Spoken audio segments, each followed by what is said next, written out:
করি। তো আমরা যে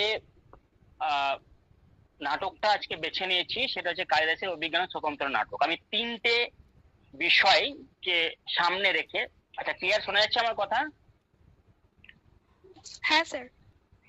আচ্ছা, আমরা মূলত তিনটে বিষয়কে সামনে রেখে, তিনটে পয়েন্টকে সামনে রেখে আজকের ক্লাসে ইন্ট্রোডাকশনটা করব। আজকে টেক্সট নয়, আজকের ক্লাসটা হবে আমাদের মূলত ইন্ট্রোডাকশন ক্লাস, মানে অভিজ্ঞান স্বতন্ত্র নাটকের ইন্ট্রোডাকশন ক্লাস। আমি টোটাল 10টি ক্লাস এখানে নেব এবং সেই 10টি, হ্যাঁ দেখা যাচ্ছে, সেই 10টি ক্লাসে আমরা অভিজ্ঞানের 7টি নাটককে পড়ার চেষ্টা করব। তো যে তিনটে বিষয়কে সামনে রেখে আজকে আমি পড়াবো সেটা হচ্ছে, প্রথম কালিদাসের জীবন কাহিনী, 2 নম্বর যে বিষয় পয়েন্ট সেটা হচ্ছে কালিদাসের কাল, এবং 3 নম্বর হলো কালিদাসের সাহিত্যকর্ম। প্রথমেই বলতে হয়, আমরা দেখেছি যে গীতায় শ্রীকৃষ্ণ একটা কথা বলছেন, যদা যদা হি ধর্মস্য গ্লানির্ভবতি ভারত অভ্যুত্থানম অধর্মস্য তদাত্মানং সৃজাম্যহম। যখনই যখনই অন্যায় অত্যাচার এই পৃথিবীতে দেখা যায় তখন শ্রীকৃষ্ণ তার অবতারের রূপ ধারণ করে তিনি এই জগতে আবির্ভূত হন এবং সেই অধর্ম অত্যাচার থেকে জগৎকে রক্ষা করেন, পরিত্রাণ করেন। এই অবতারেরা বোধহয় 2 রকমের হন, যার মধ্যে একটা অবতার হচ্ছেন যোগাবতার। আমার ব্যক্তিগতভাবে মনে হয় কালিদাস একজন যোগাবতার। রামকৃষ্ণ যেমন যোগাবতার ছিলেন, বোধহয় কালিদাসও বা শঙ্করাচার্য বা কালিদাস এনারা সবাই যোগাবতার, মানব অবতার তারা। এবং তারা যে সময়ে আবির্ভূত হয়েছিলেন সেই সময় এই ভারতীয় সভ্যতা, ভারতীয় সমাজ এমন গ্লানি, এমন অধর্ম, এমন অন্ধকারে ডুবেছিল, অজ্ঞানতা অন্ধকারে ডুবেছিল, যে সময় বোধহয় এই সমস্ত মানুষদের দরকার ছিল। তাই আমরা এই মহাকবি কালিদাসকে যোগাবতার বললেও বোধহয় খুব একটা অত্যুক্তি করা হবে না বলে আমার মনে হয়।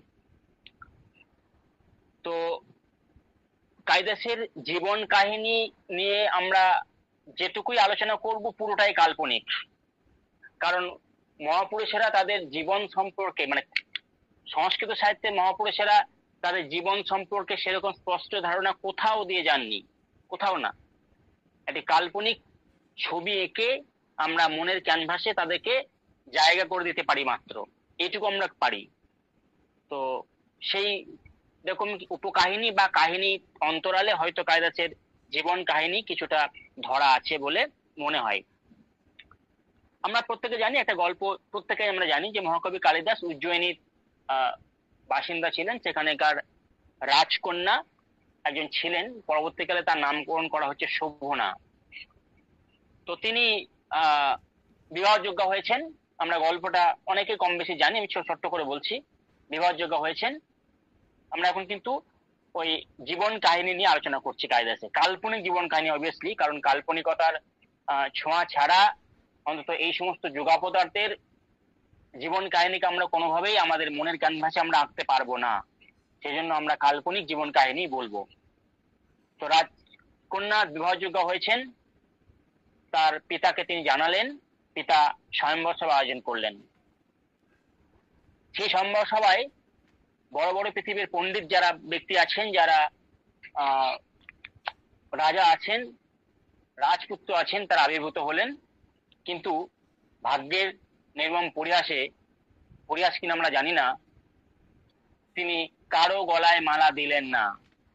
অপমানিত হয়ে সেই রাজপুত্র, সেই পণ্ডিত মানুষেরা ফিরে গেলেন। যাওয়ার সময় প্রতিজ্ঞা করে গেলেন যে এই রাজকন্যাকে আমরা এমন এক মূর্খের সঙ্গে বিবাহ দেব যে হয়তোবা পৃথিবীর সব থেকে বড় মূর্খ। তারা যাচ্ছেন, দেখলেন গাছের ডালে একজন লোক বসে আছে, যে গাছটা তিনি কাটছেন সেই গাছটাতে তিনি বসে আছেন। তখন তারা ভাবলেন যে এর থেকে বড় মূর্খ পৃথিবীতে হয়তো বা কেউ নেই। যথারীতি তাকে তার সঙ্গে বিবাহ দিলেন, রাজকন্যার সঙ্গে, এবং রাজকন্যাও বুঝতে পারলেন তার অজ্ঞানতা সম্পর্কে এবং তাকে তাড়িয়ে দিলেন।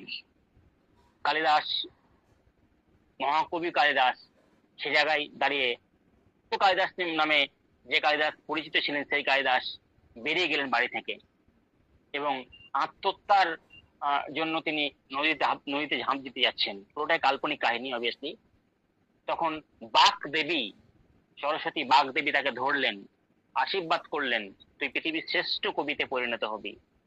তিনি তাকে নিরস্ত করার পর তিনি ফিরে এলেন এবং তার স্ত্রী কাছে দরজা নক করলেন। নক করে স্ত্রী দরজা খুলতে তিনি বলে উঠলেন সেই বিখ্যাত উক্তি, অস্তি কশ্চিৎ বাক বিশেষ। অর্থাৎ অর্থাৎ অস্তি অর্থাৎ আছে কিছু, মানে কিছু, কশ্চিৎ মানে কিছু, বাক বিশেষ মানে বিশেষ কথা, তোমার সঙ্গে আমার কিছু বিশেষ কথা আছে। হয়তোবা মহাকবি কালিদাস বা মূর্খ কালিদাস সেদিনকে বলতে চেয়েছিলেন সেই তার আত্মহত্যার কাহিনী এবং বাগদেবীর বর প্রাপ্তের কাহিনী তার স্ত্রীকে বলতে চেয়েছিলেন, কিন্তু স্ত্রী তাকে বাড়ি থেকে আবার বের করে দিলেন, কিন্তু একটা শর্ত দিয়ে। তিনি বললেন যে তিনটি শব্দ তুমি বললে, তিনটি বা চারটি শব্দ তিনি বললে, অস্তি কশ্চিৎ বাক বিশেষ, সংস্কৃত শব্দ, এই শব্দগুলি দিয়ে যদি তুমি গ্রন্থ রচনা করতে পারো তবে আমি সেদিনকে তোমাকে স্বামী হিসেবে গ্রহণ করবো। আমরা জানি না এর অন্তরালে ওই স্ত্রীর কোনো দম্ভ বা কোনো অহংকার ছিল কিনা, কিন্তু স্ত্রীও বোধহয় হয়তো সেদিন চেয়েছিলেন, স্ত্রী যেদিনকে না চাইলে হয়তোবা সেই মূর্খ মহাকবি কালিদাস আজকে মহাকবিতে পরিণত হতে পারতেন না। তো তিনি তাকে আবার বাড়ি থেকে বের করে দিলেন। মহাকবি কালিদাস নির্দ্বিধায় স্ত্রীর শর্ত মেনে নিয়ে তিনি জঙ্গলে গেলেন, প্রকৃতির কোলে গেলেন এবং তিনি লিখলেন এই অস্থি দিয়ে বিখ্যাত গ্রন্থ, আমরা জানি বিখ্যাত মহাকাব্য লিখে ফেললেন, যার নাম কুমার সম্ভব। অস্থি উত্তরাসংদিশি দেবতাত্মা হিমালয় নাম নাগাদি রাজ পূর্বা পরে ত্বয়নিধি বগ্রাজ্য সীতাহ পৃথিব্যা ইব মানদণ্ড। আমরা সবাই জানি যে চমৎকার একটা দার্শনিক, একটি কাব্যিক, একটি রোমান্টিক একটা মহাকাব্য আমাদের উপহার দিয়েছেন মহাকবি কালিদাস, যার নাম কুমার সম্ভব। কশ্চিৎ দিয়ে লিখলেন আমার মনে হয় পৃথিবীর সর্বশ্রেষ্ঠ রোমান্টিক এবং গীতিকাব্য, লিরিক পোয়েট্রি, যার নাম মেঘদূত। কশ্চিৎ কান্তা বিরহ করুণা স্বাধিকার প্রমাত্ত স্বাপেনাস্তং গমিত মহিমা বর্ষভজ্ঞানে ভর্ত। সুতরাং এই মেঘদূতকে অবলম্বন করে পরবর্তীকালে অনেক অনেক অনুভূতির কাটাছেঁড়া হয়েছে এবং মানব জীবনের রোমান্টিসিজম যেন মানব জীবনের দার্শনিকতাকে, মানে রোমান্টিসিজমের মধ্যে যেন দার্শনিকতার ছোঁয়া মিলেছে এবং সেভাবেই যেন কালিদাস এই গ্রন্থটিকে, এই লিরিক্যাল পোয়েট্রিটিকে তিনি ব্যাখ্যা করেছেন তার নিজের মনের মাধুরী মিশিয়ে। তিনি রঘুবংশ লিখলেন আর এক মহাকাব্য, যেটিকে আমরা অন্য স্বাদে পাই। রাজার কাহিনী হলেও, 28 জন রাজার কাহিনী হলেও সেই প্রত্যেকটা কাহিনীর অন্তরালে নৈতিকতা, মানবতাবাদকে যেন কালিদাস আমাদের মধ্যে নিমজ্জিত করেছেন, যেটা আজও আজকের সমাজেও সমানভাবে পাথেয় বলে আমি মনে করি।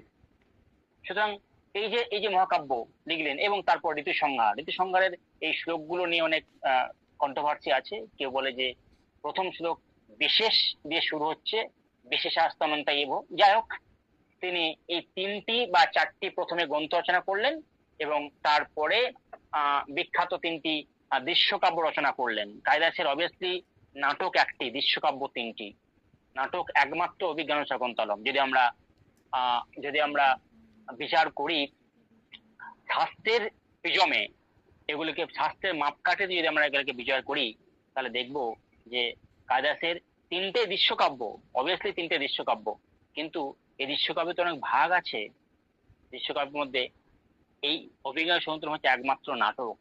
বাকি মালবিকা নিমিত্তম যদি আমরা বলি তাহলে প্রকরণ, আর বিক্রমবর্ষম বললে তোটক। সুতরাং তিনটেকে দৃশ্যকাব্য বলবো। তাহলে এই তিনটি দৃশ্যকাব্য আর চারটি কাব্য, তার মধ্যে গীতিকাব্য দুটি, ঋতুসংহার এবং মেঘদূত, মহাকাব্য দুটি, বিখ্যাত কালজয়ী মহাকাব্য কুমার সম্ভব রঘুবংশ, এই 7খানি গ্রন্থ লিখে তিনি পৃথিবীর সর্বশ্রেষ্ঠ অনুভূতিকে যেন নিজের মতো করে সাজিয়ে আমাদেরকে উপহার দিয়েছেন। এখানেই মহাকবি কালিদাসকে সার্থক বলে মনে হয়। তার জীবন কাহিনী আমরা মিথ্যা কিনা জানি না। হ্যালো, শোনা যাচ্ছে প্রত্যেকে? হ্যাঁ স্যার। হ্যাঁ স্যার। তার জীবন কাহিনী আমরা মিথ্যা কিনা জানি না, নাকি আমরা জানি না, হয়তো আমরা জানিও না যে কাল্পনিকতার কোন আশা নিয়ে আমরা এটাকে বিশ্বাস করব।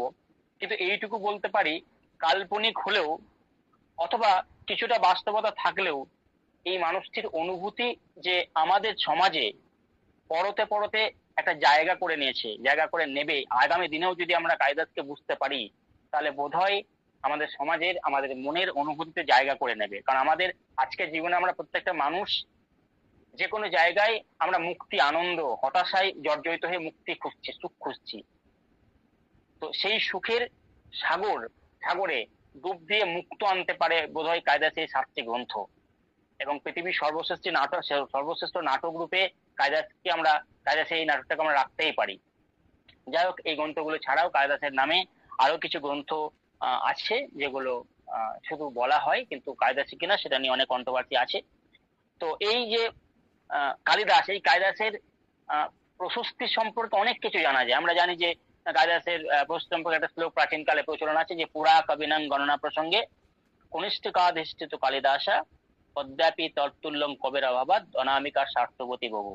অর্থাৎ পুরাকালে কবিদের গণনা প্রসঙ্গে যখন গণনা করা হচ্ছে, তখন প্রথমে রাখা হচ্ছে কনিষ্ঠ আঙুল, রাখা হচ্ছে কালিদাসকে, তারপরে আর কোনো নাম খুঁজে পাওয়া যাচ্ছে না। সেই জন্য এই পরের আঙুলটা নাম খুঁজে পাওয়া যাচ্ছে না বলে অনামিকা, যার নাম নেই সেই তো অনামিকা, নামটা হচ্ছে অনামিকা তার। এইভাবে কালিদাসের প্রশস্তিকে আরো বাড়িয়ে তোলা হচ্ছে বলে আমরা জানি। আবার এই কালিদাস কেমন কবি, এই কালিদাস কিরকম তার অনুভূতি, এটা বর্ণনা করতে গিয়ে আমরা জানি একটা গল্প আছে যে একবার একটা রাজসভাতে যখন পাণ্ডিত্য বিচার হচ্ছে, তখন পাণ্ডিত্য বিচার হবে ঠিক তখন কি করছেন, একটা শুকনো কাঠকে রেখে দেওয়া হচ্ছে এবং সমস্ত পণ্ডিতদের বলতে বলা হচ্ছে যে এটাকে বর্ণনা করার জন্য। তখন সমস্ত কবিরা বর্ণনা করছেন নিরসতরু, বর্ণনা করছেন শুষ্কং কাষ্ঠম অগ্রতিষ্ঠতি, অর্থাৎ শুকনো কাঠ সামনে পড়ে আছে। কালিদাস বর্ণনা করছেন একই কথা অন্যভাবে, নিরসতরু বড় পুরত ভাতি, অর্থাৎ রসিক মানুষ, দার্শনিক মানুষ, রসিকতা তার দার্শনিকতা যেন তার জীবন দর্শনের সঙ্গে মিলে গেছে। এখানেই বোধহয় কবি কালিদাস সার্থক এবং কালিদাসের জীবন কাহিনী, তার জন্ম নেওয়া বোধহয় সার্থক। সুতরাং যাই হোক না কেন, কালিদাসের এই জীবন সম্পর্কে বহু মানুষ বহু কথা বলেছেন। আমাদের যদি রবীন্দ্রনাথের কথা বলি, তার যে কাব্য, তার শাস্ত্রে একাধিকবার তিনি তার প্রশংসা করেছেন, প্রশস্তিমূলক বাক্য উচ্চারণ করেছেন আমরা জানি। এবং এক জায়গায় কালিদাস বলছেন, হে কবীন্দ্র কালিদাস কল্পকুঞ্জ বনে, রবীন্দ্রনাথ বলছেন, চৈতালি কাব্যগ্রন্থে ঋতু সংহার বলে একটা কবিতা আছে, সেখানে তিনি বলছেন যে হে কবীন্দ্র কালিদাস কল্পকুঞ্জ বনে নিভৃতে বসিয়া আছো প্রেয়সী সনে। বা কালিদাসের প্রতি বলে আর একটা তার কবিতা আছে, সেখানে বলছেন যে আজ তুমি কবি শুধু নহ আর কেহ, কোথা তব রাজসভা কোথা তব গেহ। এই যুক্তিগুলো বা এই যে মন্তব্যগুলো, এই মন্তব্যগুলো আমাদের মনে করিয়ে দেয় যে কালিদাস কিরকম মাপের একজন মানুষ ছিলেন। আদৌ মানুষ নাকি ভগবান আমরা জানি না, কিন্তু এই অনুভূতিগুলো তো মানুষেরই হয় বলে আমরা মনে করি। সুতরাং একটা পরিপূর্ণ জীবনকে, একটা পরিপূর্ণ মানুষের জীবন তত্ত্বকে পরিচালনা করার জন্য কালিদাস আমাদেরকে যে উপহার দিয়ে গেছেন, বোধহয় আর একটা পৃথিবী জন্ম নিলেও সেই পৃথিবীর হতাশাগ্রস্ত মানুষদেরকেও এই গ্রন্থগুলো সেদিকেও কাজে লাগবে বলে আমি অন্তত ব্যক্তিগতভাবে মনে করি। খুব সূক্ষ্ম দিক এই গ্রন্থটা, এই অভিনয় সন্তরম গ্রন্থটা আমরা পড়াতে যাব তার আগে দু একটা কথা বলি যে অভিনয় সন্তরম গ্রন্থটা শুধু একটা কাব্যিক গ্রন্থ নয় বলে আমি মনে করি, এটা একটা দার্শনিক গ্রন্থ। কেন দার্শনিক গ্রন্থ? দর্শন যেখানে আমাদের জীবনের রহস্যগুলোকে উন্মোচন করার চেষ্টা করে, আমাদের জীবনের অনুভূতিগুলোকে কুচি কুচি করে কেটে সেগুলোকে বিশ্লেষণ করার চেষ্টা করে, ঠিক এখানেও তাই। এই বইটা একদিকে যেমন নৈতিক দিককে উপস্থাপন করা হয়েছে, অন্যদিকে রাজনৈতিক, অন্যদিকে তার তার যে সামাজিক দিক, অর্থনৈতিক দিক সমস্ত দিককে এমন ভাবে উপস্থাপন করেছেন মহাকবি কালিদাস, আমাদেরকে সত্যি আমাদের অনুভূতিও একটা সময় হার মেনে যায়, আমাদের মাথা এক সময় নিতে পারে না যে এত এত দর্শন একটা মানুষের পক্ষে কি করে মিলিয়ে দেওয়া সম্ভব এই দার্শনিক তত্ত্বগুলোকে। যাই হোক, এটি একটি বিখ্যাত নাটক। আমি তার আগে প্রথমেই আহ কালিদাসের জীবন কাহিনীটা শেষ করার আগে আর একটা কথা একটুখানি বলবো, সেটা হচ্ছে যে কাব্য এবং শাস্ত্র এই দুটো শব্দ নিয়ে একটুখানি আলোচনা করবো আমি। সেটা হচ্ছে কাব্য কাকে বলে, শাস্ত্র কাকে বলে। শাস্ত্র আর কাব্য দুটোর মধ্যে পার্থক্য আছে। আমরা জানি এগুলো, যে শাস্ত্র কি, শাস্ত্র হচ্ছে শব্দটাকে ভাঙলে কি হয় না, শাসয়তি ইতি শাস্ত্র, অর্থাৎ যেটা শাসন করে, যা শাসন করে। এখন শাসন করে অর্থে এরকম আমরা বলতে পারি যে যেটা নিয়মের কথা বলে দেয়, যেখানে নিয়মের কথা বলে থাকে। যেমন যেমন ধরো যেমন ধরো আহ যেমন ধরো ছন্দ শাস্ত্র। ছন্দ শাস্ত্র তো সেখানে ছন্দের নিয়মের কথা বলা থাকে, নিয়মগুলো সেখানে বলে দেওয়া থাকে, কোন লঘুস্বর কোনটা, গুরুস্বর কোনটা, নিয়মের কথা বলা থাকে। সেই গুরুস্বর লঘুস্বর মেনে আমরা ছন্দকে নির্ণয় করি। তাহলে ছন্দ একটা শাস্ত্র। ব্যাকরণ এক ধরনের শাস্ত্র, সেখানে ব্যাকরণে ভাষার নিয়মের কথা বলা থাকে, একটা সাহিত্য ভাষা কিভাবে চলবে তার নিয়মের কথা বলা থাকে। আবার যদি অলংকার শাস্ত্রের কথা বলি আমরা, সেখানে সেই অলংকার শাস্ত্রগুলোতে কাব্য কিভাবে রচনা করা হবে, কাব্যের কি কি আহ বাধা বিঘ্নতা থাকবে বা কি কি নিয়ম কানুন থাকবে, সেইগুলো নিয়ে আলোচনা করা হয়েছে। সুতরাং শাস্ত্র হলো যা শাসন করে তাই শাস্ত্র, অর্থাৎ যা নিয়মের কথা বিশ্লেষণ করে তাই শাস্ত্র। আর সেই নিয়ম মেনে যা লেখা হয় তাই হলো কাব্য। আমরা বলতে পারি অভিজ্ঞ সন্তরম একটা কাব্যের মধ্যেই পড়ে, কারণ কাব্যের আমরা ভাগগুলো জানি, আলোচনা করছি আমরা পরে। তো সেই কাব্যের মধ্যেই পড়ে একটা। সুতরাং কাব্য ও শাস্ত্রের এই যে সূক্ষ্ম পার্থক্য, সেটা আমাদের বুঝতে হবে। আর একটা বিষয় আমি বলি, সেটা হচ্ছে যে এইটাকে নাটক রূপে আমরা দেখি বটে, কিন্তু এটা একটা আমাদের জীবন দর্শনের মতো।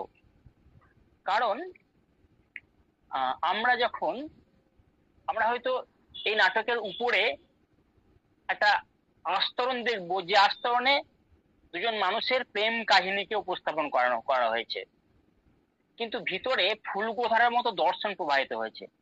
আমরা সেই দিকগুলো আস্তে আস্তে দেখতে পাবো।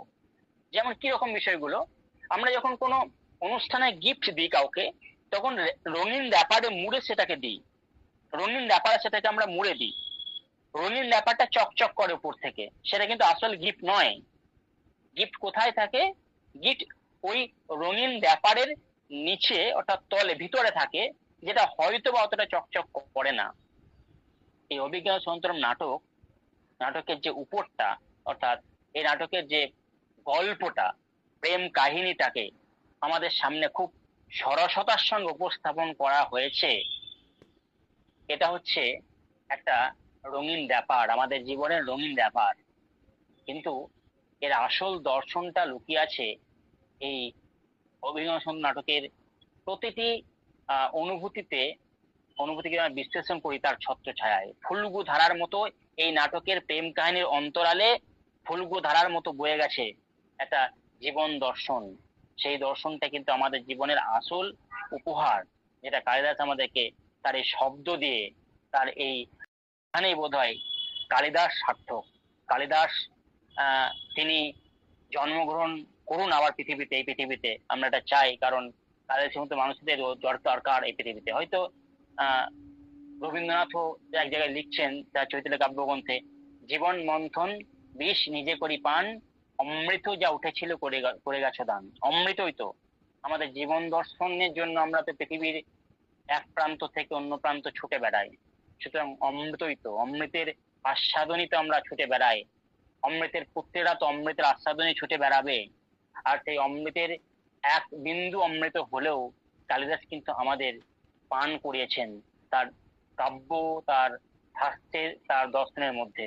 এবং কালিদাসের এই যে অভিজ্ঞান শকুন্তলম নাটক, এটি বোধহয় সেই অমৃতের আর একটি আস্বাদন, যেটা আমাদেরকে আমাদের জীবনকে দিতে পারে। এই হচ্ছে মোটামুটি ভাবে কালিদাসের জীবন কাহিনী এবং তার প্রশস্তি। দ্বিতীয় যে পয়েন্টটি নিয়ে আমি বলছি, সেটা হচ্ছে আহ সেটা হচ্ছে কালিদাসের রচনাকাল, মানে রচনাকাল না, সময়কাল। আসলে কালিদাস আহ কালিদাসের রচনাকাল বলতে গেলে আমাদেরকে একটা কথা বলতে হয় যে মহাপুরুষদের জীবনী নিয়ে চিরদিনই জল্পনা কল্পনা অন্ত থাকে না, কিন্তু তিনি যদি যুগান্তরিত হন, অন্য যুগের হন, তাহলে তার কল্পনা, তার তার সেই সেই সেই সেই যে আহ, তার যুগান্তরিত হওয়ার কাহিনী, এটা এমন একটা জায়গায় বিরাজ করে যে আমাদের বোধ বুদ্ধির বাইরে। সেজন্য তিনি লিখছেন, আমাদের রবীন্দ্রনাথ লিখছেন কালিদাসের এই ইয়ে নিয়ে, হায়রে কবে, তার এই, রচনা নিয়ে বা তার কাল নিয়ে, তার সময়কাল নিয়ে, যে হায়রে কবে কেটে গেছে কালিদাসের কাল, পণ্ডিতেরা বিবাদ করেন লয় তারিখ সাল। অর্থাৎ কালিদাসের সময়কাল নিয়ে সঠিক তথ্য, শুধু কালিদাস কেন, আমাদের সংস্কৃত সাহিত্যের যারা আছেন তারা তারা পুরোটাই কাল্পনিকতার ঘোর অন্ধকারে নিমজ্জিত। সেই অন্ধকার কাটিয়ে আলো দেখতে পাবো আমরা তবেই যদি তাদের জীবন কাহিনীকে, তাদের লেখনীকে, তাদের সাহিত্যকর্মকে নিয়ে পরবর্তীকালে আরো গবেষণা হয়। আর সেই গবেষণার পথ ধরেই বোধহয় আমরা সেই আলোটা পাবো। সেই জন্য বোধহয় এই রবীন্দ্রনাথ লিখছেন যে হায়রে কবে কেটে গেছে কালিদাসের কাল, পণ্ডিতেরা বিবাদ করেন লয়ে তারিখ সাল। সুতরাং কালিদাসের কাল নির্ণয় বা জীবনকাল নির্ণয় বা তার সাহিত্যের কাল নির্ণয় বোধহয় সম্ভব নয়। তবুও আমাদের তো একটা সিদ্ধান্তে আসতে হয়, বিভিন্ন ঐতিহাসিক দৃষ্টিভঙ্গি থেকেও সিদ্ধান্তে আসতে হয়। সেই ঐতিহাসিক দৃষ্টিভঙ্গি থেকে আমরা কালিদাসের কালকে দুভাগে ভাগ করতে পারি মোটামুটি ভাবে। একদল মনে করেন যে কালিদাস প্রথম থেকে আহ আহ, প্রথম শতকের প্রথম শতকের মানুষ। এর পেছনে তারা যুক্তি দিচ্ছেন কালিদাসের মালবিকা নিমিত্তম যে নাটক, সে নাটকের যে অগ্নিমিত্রের যে সময়কাল, সেই সময়কাল অনুযায়ী তারা বলছেন প্রথম থেকে একটা বড় পিরিয়ডকে তারা মানে তারা ওই প্রথম শতককে তারা কালিদাসের সময়কাল বলে মনে করছেন। এটা আমরা ঐতিহাসিক দৃষ্টিভঙ্গিতে দেখতে পারি। কিন্তু প্রসিদ্ধ মত হচ্ছে কালিদাস চতুর্থ থেকে ষষ্ঠ শতকের মধ্যে জন্মগ্রহণ করেছিলেন বলে মনে হয়। তার কারণ আমরা দেখেছি যে কালিদাসের যে আহ সময়কাল, সে সময়কালটা হচ্ছে অ্যাকচুয়ালি তিনি তাকে বিক্রমাদিত্যের রাজসভাকে আমরা অলঙ্কিত করতে দেখেছি। বিক্রমাদিত্যের যে রাজসভা, সেই বিক্রমাদিত্যের রাজসভাকে আমরা অলঙ্কিত করতে দেখেছি। নবরত্নের মধ্যে একটা রত্নের রূপে কালিদাসের উল্লেখ আছে, কালিদাসের উল্লেখ আছে। সুতরাং তিনি বিক্রমাদিত্যের সময়কাল যদি হন, তাহলে বিক্রমাদিত্যের সময়কালও তো ওই সময়ের মধ্যেই, অর্থাৎ চতুর্থ থেকে ষষ্ঠ শতকের মধ্যেই। সুতরাং আমরা এই সময়ের মধ্যে ফেলতে পারি। এই বিষয়ে প্রসিদ্ধ মতও পাওয়া যায় এবং কঠোর যুক্তিও পাওয়া যায়। তো যাই হোক, কালিদাসের কাল যাই হোক না কেন, আমরা ঐতিহাসিক দৃষ্টিভঙ্গি থেকে যদি কঠোর যুক্তির আহ প্রিজমে এগুলোকে বিশ্লেষণ করি, তাহলে দেখব যে খ্রিস্টপূর্ব চতুর্থ শতক থেকে ষষ্ঠ শতকের মধ্যেই তাকে ধরা হয়। এবং রঘুবংশ বা কুমার সম্ভব মহাকাব্য আমরা তার কিছু কিছু প্রমাণ আমরা পাই। এবং যে সমাজনীতি, যে রাজনীতি, যে অর্থনৈতিক বা ধর্মীয় কাঠামোর মধ্যে তিনি এই তার নাটকগুলোকে, তার কাব্যগুলোকে তিনি বিশ্লেষণ করেছেন, বোধহয় তার জীবন কাহিনীকে একটুখানি ক্ষীণ হলেও আমরা ধরতে পারি বা বুঝতে পারি। তো এই হচ্ছে মোটামুটি ভাবে কালিদাসের সময়কাল আমরা বলতে পারি। আর একটা যে বিষয় নিয়ে আমি তৃতীয় যে বিষয় নিয়ে আলোচনা করব, সেটা হচ্ছে কালিদাসের সাহিত্য কর্ম। তার আগে আমি সাহিত্য এই বিষয়টা একটুখানি আলোচনা করতে চাচ্ছি। সাহিত্য কাকে বলে? অনেকেই জানো সাহিত্য বলতে কি বোঝায়। সাহিত্য হচ্ছে সহিতের ভাব, আমরা সবাই জানি, স্নিগ্ধ প্রত্যয় সাহিত্য, ইক প্রত্যয় বা স্নিগ্ধ প্রত্যয় সাহিত্য। সাহিত্য কাকে বলা হয়? না, কারো কোনো আইডিয়া আছে সাহিত্য কাকে বলে? কেউ একজন বলো, এনিওয়ান বলতে হবে তো সাহিত্য বলতে কি বোঝায়? আমরা প্রত্যেকে সাহিত্য পড়ছি, আমরা জিজ্ঞাসা করলে বলি আমরা সাহিত্যের স্টুডেন্ট, আমরা সাহিত্যের ছাত্র। হ্যাঁ, তো সাহিত্য কাকে বলা হয় কি মনে হয়? যদি কারো ব্যক্তিগত মতামত থাকে সেটা বলতে পারো। বলো কে একজন, সাহিত্য বলতে কি বোঝায়? না আমি বলছি, বলো, কেউ বলতে পারলে বলো। আমাদের কেউ জিজ্ঞাসা করতেই পারে যে আমরা সাহিত্য পড়ছি, সাহিত্য কাকে বলা হয়? আসলে সাহিত্যটা রবীন্দ্রনাথ ঠাকুর একটা জায়গায় বলছেন যে আমরা জীবনে যত সহজ সরল হব, সাহিত্য আমাদের কাছে তত সহজ রূপে ধরা দেবে। আর আমরা যত কঠিন হব, আমাদের মধ্যে যত হিংসা ইগো এগুলো থাকবে, সাহিত্য আমাদের কাছে ততটা কঠিন হয়ে ধরা দেবে। খুব সুন্দর কথা, এর দার্শনিক তাৎপর্য অপার।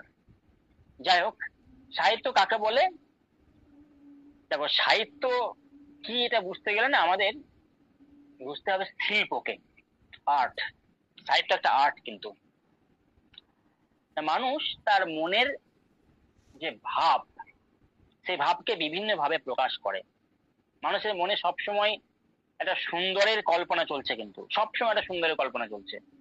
মনে রাখবে, মানুষ তো ঈশ্বরের সন্তান, অমৃতের সন্তান।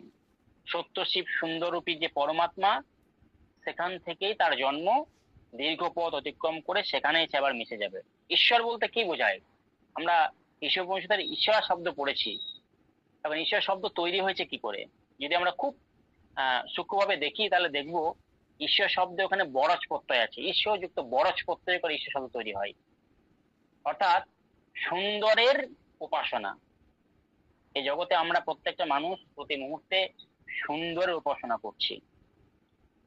তো সাহিত্য এমন একটা শিল্প, যে শিল্পটা আমাদের অন্তরে জন্মগ্রহণ করে।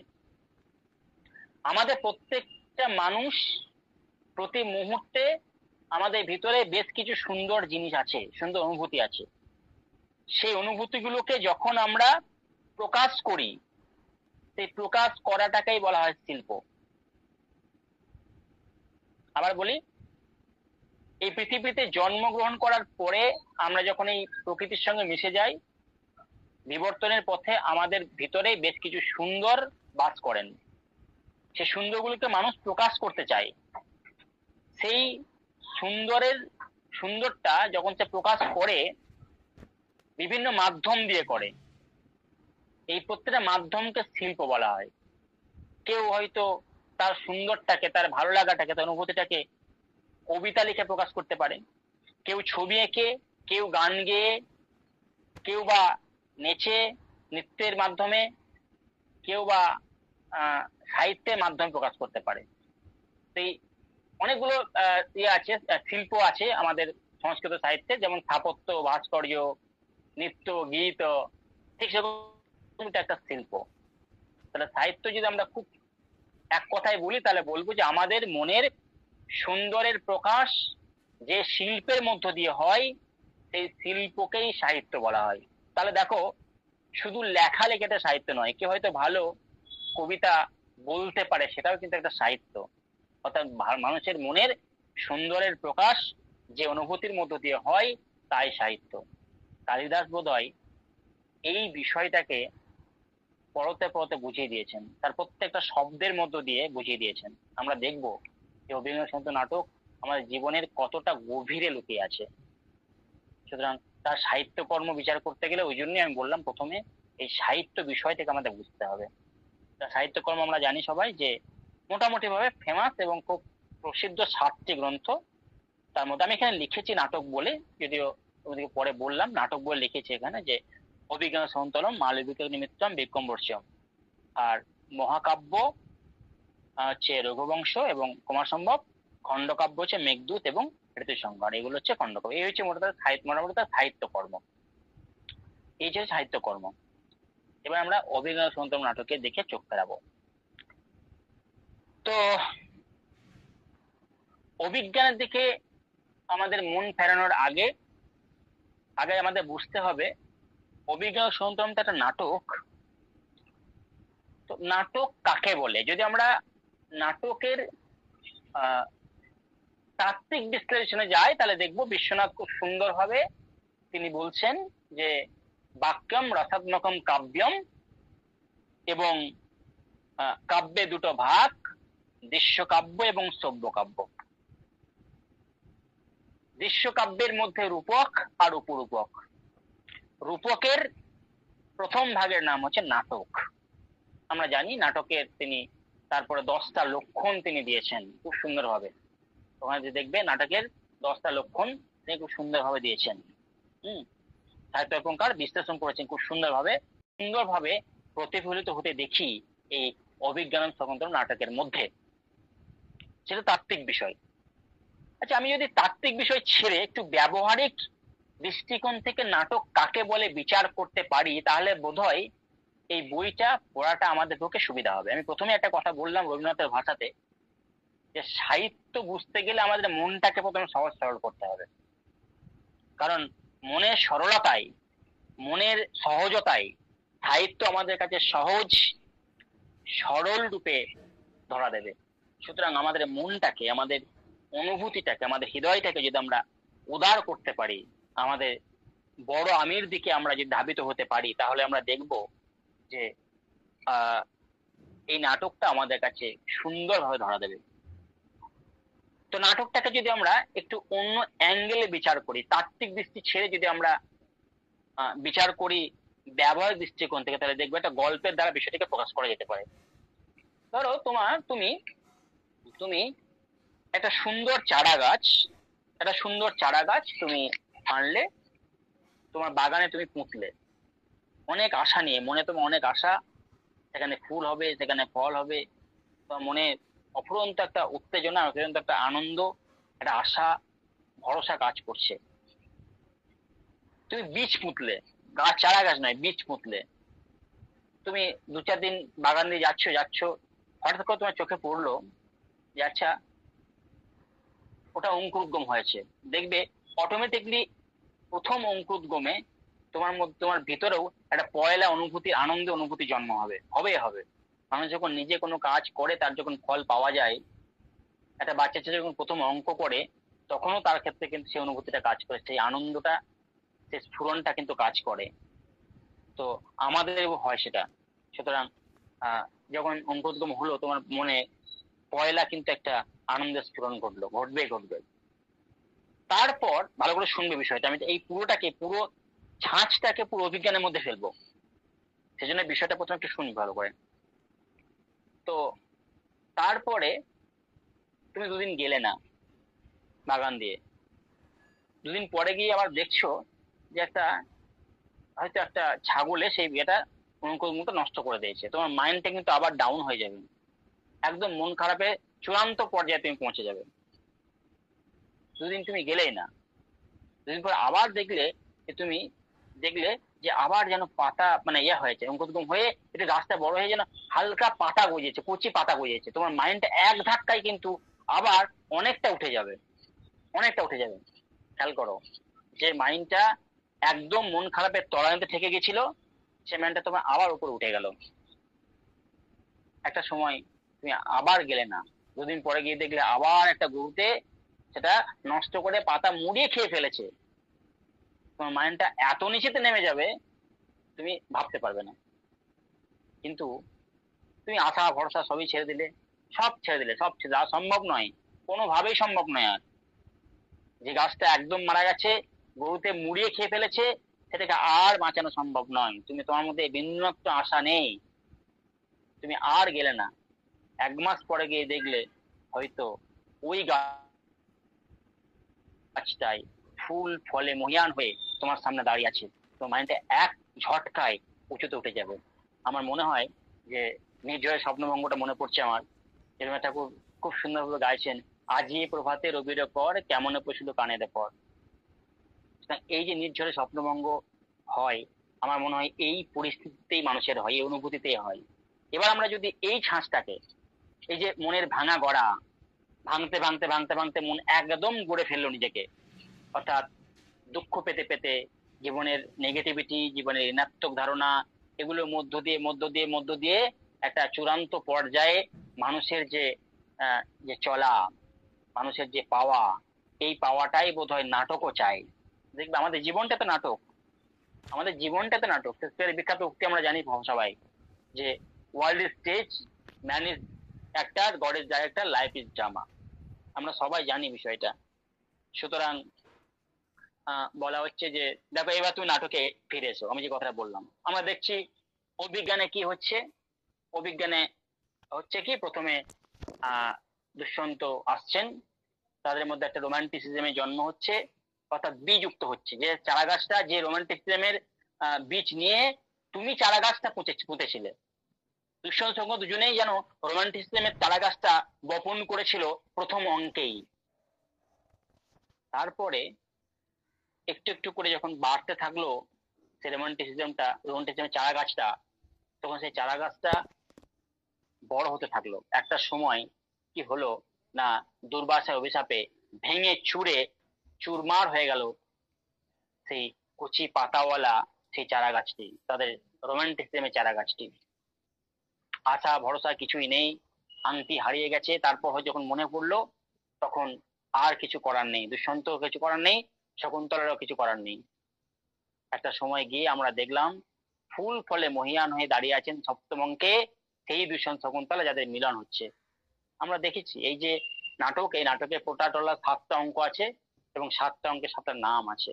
প্রথম অঙ্কটার নাম হচ্ছে আশ্রম প্রবেশ। কেন নাম? অবভিয়াসলি আশ্রমে প্রবেশ করছেন, প্রবেশ করছে দুষ্যন্ত। আমরা জানি না, এখনো পর্যন্ত জানি না, হয়তো যখন তিনি প্রবেশ করছেন তখন আমরা বুঝতে পারিনি যে তিনি তার প্রেমবাণে কামবাণে বিদ্ধ করার জন্য কিনা বা আসছেন কিনা, প্রবেশ করছেন কিনা, কিন্তু প্রবেশ করছেন।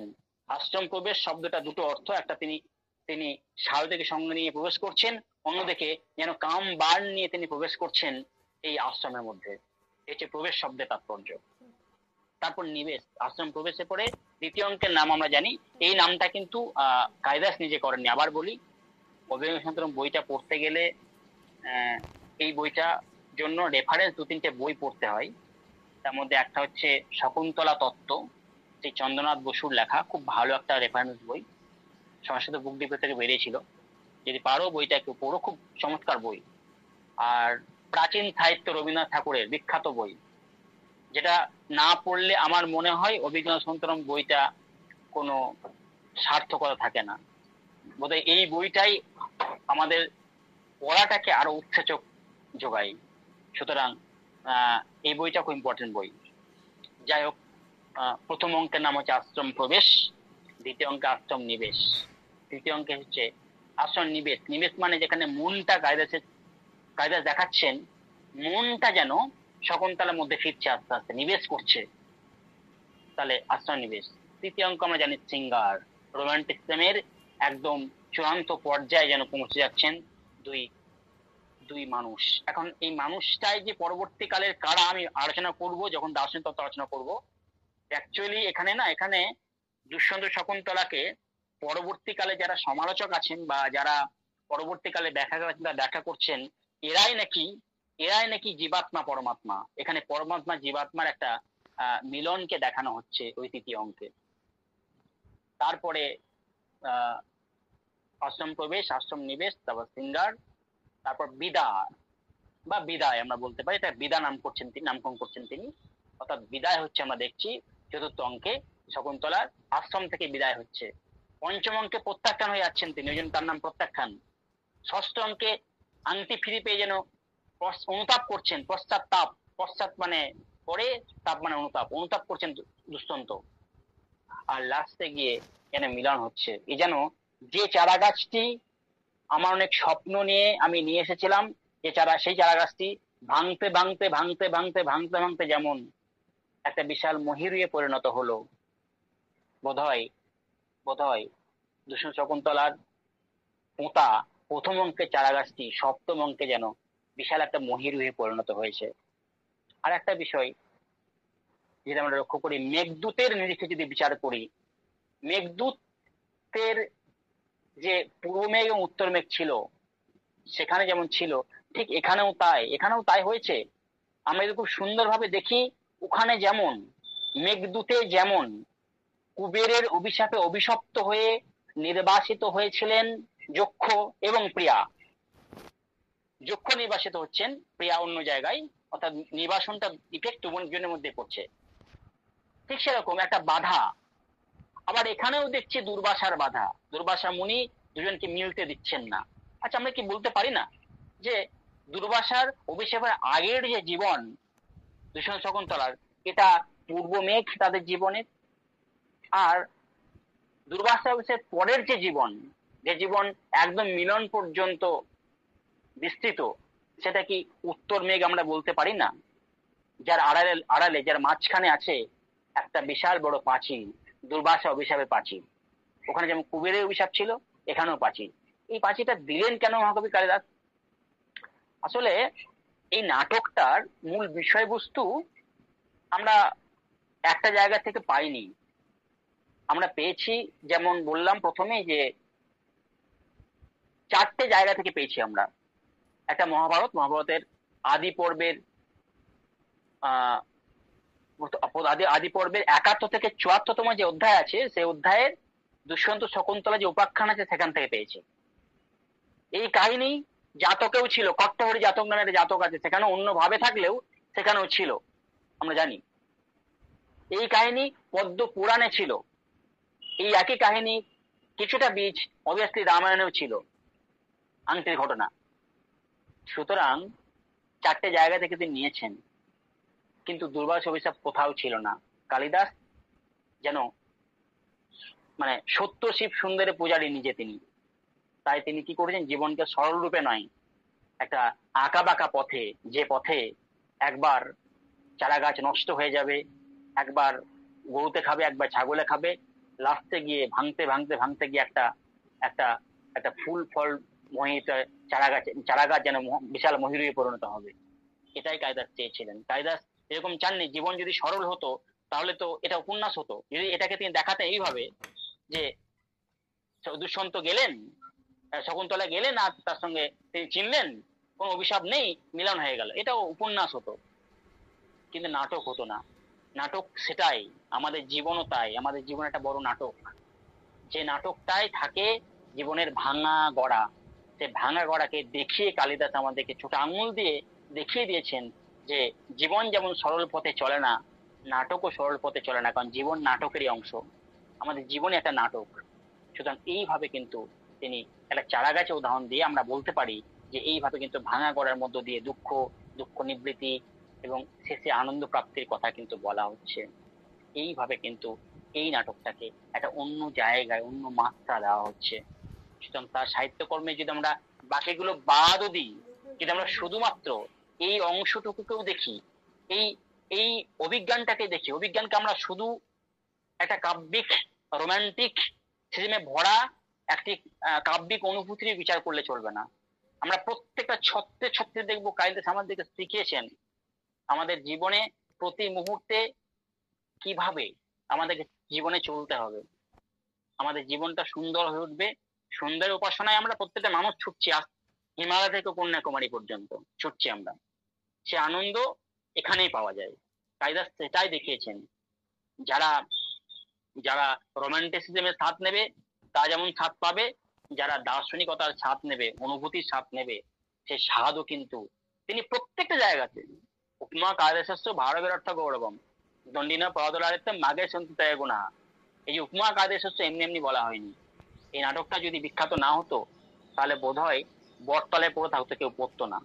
সুতরাং এই নাটকটা অবভিয়াসলি বিখ্যাত, এবং নাটকটার মধ্যে আমাদের জীবনের জ্ঞান, জীবনের কর্ম, জীবনের ভক্তি সবগুলি আছে। যদি আমরা আরো বিশ্লেষণ করি তো দেখবে, আমরা দেখছি কুরুক্ষেত্র রণাঙ্গনে দাঁড়িয়ে অর্জুনকে, যে অর্জুন যুদ্ধ করতে চাইছে না চাইছে না, শেষে শ্রীকৃষ্ণের বাণী শুনে তিনি কি করলেন, বলে উঠলেন নষ্ট মহসিতির লব্ধা। আচ্ছা, এখানে কি ওই অনুভূতি ঘটেনি? বিচার করো তো। যদি আমরা দেখবো তাই তো ঘটেছে, একই ঘটনায় তো ঘটেছে এখানেও। এখানে তো একই ঘটনায় ঘটেছে। প্রথমে রাজি হয়নি তো, প্রথমে তো দুষ্যন্ত শকুন্তলা রাজি হয়নি। তারপরে আস্তে আস্তে যখন তিনি জ্ঞান, কর্ম এবং ভক্তিকে অনুসরণ করতে শুরু করেছেন, দুজনেই পরস্পরেই তিনি যখন শুরু করেছেন, তখন সপ্তম অঙ্কে গিয়ে কিন্তু তারই পরিণতি লাভ হয়েছে। তো মাঝে দুর্বাসা অভিশাপ, নেগেটিভিটি, যে নেগেটিভিটি ভুগেছিলেন এখানে অর্জুন নিজেও, সেই নেগেটিভিটি পরিপূর্ণ দুর্বাসা অভিশাপ। সুতরাং এইভাবে কিন্তু একটা নাটক, একটা জীবনের একটা উপন্যাস নাটকে পরিণত করেছেন মহাকবি কালিদাস। জীবনের উপন্যাসকে, জীবনের গল্পকে তার বিভিন্ন অনুভূতি দিয়ে, তার বিভিন্ন অলংকার দিয়ে, উপমা দিয়ে কালিদাস কিন্তু এই নাটকটাকে, এই উপন্যাসটাকে, জীবন উপন্যাসটাকে নাটকে রূপান্তরিত করেছেন। সেই জন্য এই নাটকটা আজও অমর। এই নাটককে অবলম্বন করে আমরা জানি পরবর্তীকালে অনেক অনেক সিনেমা তৈরি হয়েছে, অনেক ভাষা এটা রূপান্তরিত হয়েছে। ইংরেজি ভাষায় উইলিয়াম জোন্স 1789 খ্রিস্টাব্দে এটিকে অনুবাদ করলেন, আমরা প্রত্যেকে জানি। ফার্সি ভাষায়, জার্মানি ভাষা, বহু ভাষায়, রোমানের বহু ভাষা অনুবাদ হয়েছে এটার। সুতরাং এমনি এমনি হয়নি, এমন কিছু তত্ত্ব এর মধ্যে আছে যেটা আমাদেরকে যেমন জীবনে শান্তি দেয়, বোধহয় মরণেও শান্তি দেয়। এখানেই বোধহয় এটা সার্থক। তাই একজন লিখছেন একটা জায়গায় যে একজন একজন খুব লিখছেন, সমালোচক লিখছেন, সমালোচনা তো সমালোচকদের হাত ধরেই তো একটা অনুভূতি বেড়ে ওঠে। তো বলছেন যে কালিদাস বলতে যে কবির কথা আমাদের মানসপটে উদ্ভাসিত হয়ে ওঠে। কত সুন্দর কথা দেখো, কালিদাস বলতে যে কবির কথা আমাদের মানসপটে উদ্ভাসিত হয়ে ওঠে তিনি স্থিতধী, তিনি অন্তশ্চেতন, তিনি শক্তির বিস্ফোরণ ঘটান না, শক্তির দীপ্তি ছড়ান, নিঃশব্দে প্লাবন আনেন, আর সরস করে তোলেন আমাদের মনোভূমিকে। কত চমৎকার কথা, চমৎকার কথা। কালিদাস দেখিয়েছেন যে খুব সহজে আমরা যেটাকে পাই, এখানে শকুন্তলাও পেয়েছিল বোধহয় দুষ্যন্তকে, বা দুষ্যন্ত শকুন্তলাকে পেয়েছিল বোধহয়, তাই তাকে হেলায় হারিয়ে দিয়েছিল একটা সময়। ওই জন্য বলা হচ্ছে, এই চন্দ্রনাথ বসু একটা কথা বলছেন, অসম্ভব সুন্দর কথা, যে ক্ষণিকের মোহে যা কিছু পাওয়া যায়, অবহেলার খলিত মুষ্টি থেকে তা খসে পড়ে, কিন্তু যা দুর্মূল্য, যা চিরস্থায়ী, তা চোখের জলের মূল্যে কিনতে হয়। এখানেই তো কালিদাস সার্থক। কালিদাস তো সেই চোখের জলের মূল্য দিয়েই দুষ্যন্ত শকুন্তলাকে বুঝিয়ে দিয়েছেন যে তোমাদের এই জীবন কাহিনী কোন উপন্যাস নয়, এই জীবন কাহিনী এক নাটকে ভরপুর জীবন কাহিনী। সুতরাং নাটক যেখানে জীবনের দর্পণ, জীবন যেখানে নাটকের দর্পণ, সেই দর্পণকে তো আমাদের ভালো করে চিনতে হবে। সেই চেনার কথাই যেন সুন্দরভাবে কালিদাস বর্ণনা করার চেষ্টা করেছেন। মোটামুটি ভাবে এই হচ্ছে ইন্ট্রোডাকশন। আমি 7টা অঙ্কের কথা বললাম, 7টা অঙ্ককে আমি চেষ্টা করব দু একটা প্রাসঙ্গিক বিষয় বাদ দিয়ে। দেখো, 7 দিনে বা 7টা ক্লাসে 7 ঘন্টা অভিজ্ঞান পড়ানোর মতো ধৃষ্টতা আমার বোধহয় নাই। কিন্তু আমরা প্রত্যেকে যেহেতু পড়ে এসেছি, অনেকে পড়ছি, হয়তো অনেকে পড়ে এসেছি, সেজন্য আর বস্তুগুলোকে চুলচেরা বিশ্লেষণ করাটা আমাদের প্রয়োজন। আমি চাইবো এই ক্লাস যারা করছো তারা অন্তত রিডিং পড়বে একবার করে শ্লোকগুলো, তাহলে আমার বোঝাতে সুবিধা হবে। আমি যেগুলো খুব ইম্পর্টেন্ট জায়গা, যেগুলো বিভিন্ন জায়গাতে পরীক্ষায়, চাকরি পরীক্ষায় বলো বা বিভিন্ন জায়গায় আসে এবং ইম্পর্টেন্ট, প্রাসঙ্গিক, অপ্রাসঙ্গিক কোনোটাই নয়, কালিদাসের এই বিষয়ে অপ্রাসঙ্গিক কোনোটাই নয়, কিন্তু কম প্রাসঙ্গিক বিষয়গুলো ছেড়ে রেখে আমি মোটামুটি 10টা ক্লাসে চেষ্টা করবো। আজকের পর আরো 9টা ক্লাসে চেষ্টা করবো অভিজ্ঞানটাকে আমার মতো করে এবং তোমাদের মতো করে পড়ানো। এই হচ্ছে অভিজ্ঞানের আজকের ইন্ট্রোডাকশন ক্লাস। ইন্ট্রোডাকশন আর বিশ্লেষণ করবো না, অনেক কথা বলার ছিল, কিন্তু আমাদের অভিজ্ঞান পড়েছিলেন অলোকদা, বিশ্বভারতী অলোকদা আমাদের অভিজ্ঞান পড়েছিলেন, অসাধারণ। তার উচ্চারণে যেন মানে আমরা মোহিত হয়ে যেতাম। তো যাই হোক, ওই সমস্ত মানুষদের কাছে আমরা মানে পড়ার সুযোগ পেয়েছিলাম। ইন্ট্রোডাকশনে তিনি প্রায় 4-5টা ক্লাস নিয়েছিলেন। ইন্ট্রোডাকশনে একটা ইন্ট্রোডাকশন সত্যি সম্ভব নয়। তো আমি ইন্ট্রোডাকশনটাকেই আমার টেক্সটের মধ্যে একটু ছড়িয়ে দেবো, ওই জন্য আমি টেক্সটটা পরের দিনকে পড়াবো। যাদের কাছে টেক্সট